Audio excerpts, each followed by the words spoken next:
குழந்தை பிறந்த பிறகுதான் நேம் வைப்பாங்க. ஆனா ஜீசஸ்க்கு பிஃபோர் பர்த்டே அவருக்கு நிறைய பேர் இருந்தது. அதுல ஒரு பேர் தான் இம்மானுவேல். அதுக்கு என்ன அர்த்தம்னு பாத்தீங்கன்னா, தேவன் நம்மோட இருக்கிறார் என்று அர்த்தமா. கடவுள் இருக்கிறார் என்பது எல்லாருக்கும் தெரியும். ஆனால் கடவுள் நம்மோடு இருக்கிறார் என்று சொல்லப்படுகிற ஒரு மீனிங் தான் இம்மானுவேலாக இருக்கிறது. ஜீசஸே சொன்ன ஒரு வார்த்தை என்னன்னா, உலகத்தின் முடிவு பரியந்தம் சகல நாட்களிலும் நான் உங்களோடு கூட இருக்கிறேன் என்று சொல்லி இருக்கிறார். அப்ப என்ன அர்த்தம்னா, 2000 years பிஃபோராக எப்படி கர்த்தர் அற்புதங்களை செய்தாரோ அவர் இன்றைக்கும் நம்மளோடு கூட இருக்கிறார்.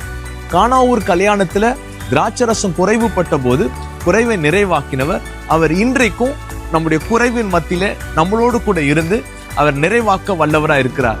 ஒருவேளை நீங்க திக்கற்றவர்களாக கைவிடப்பட்ட சூழ்நிலையோடு இருந்தா அவர் இம்மானுவேல், அவர் நம்மோடு கூட இருப்பார், நம்மை ஆதரிப்பார், விடுவிப்பார். Wish you a Merry Christmas.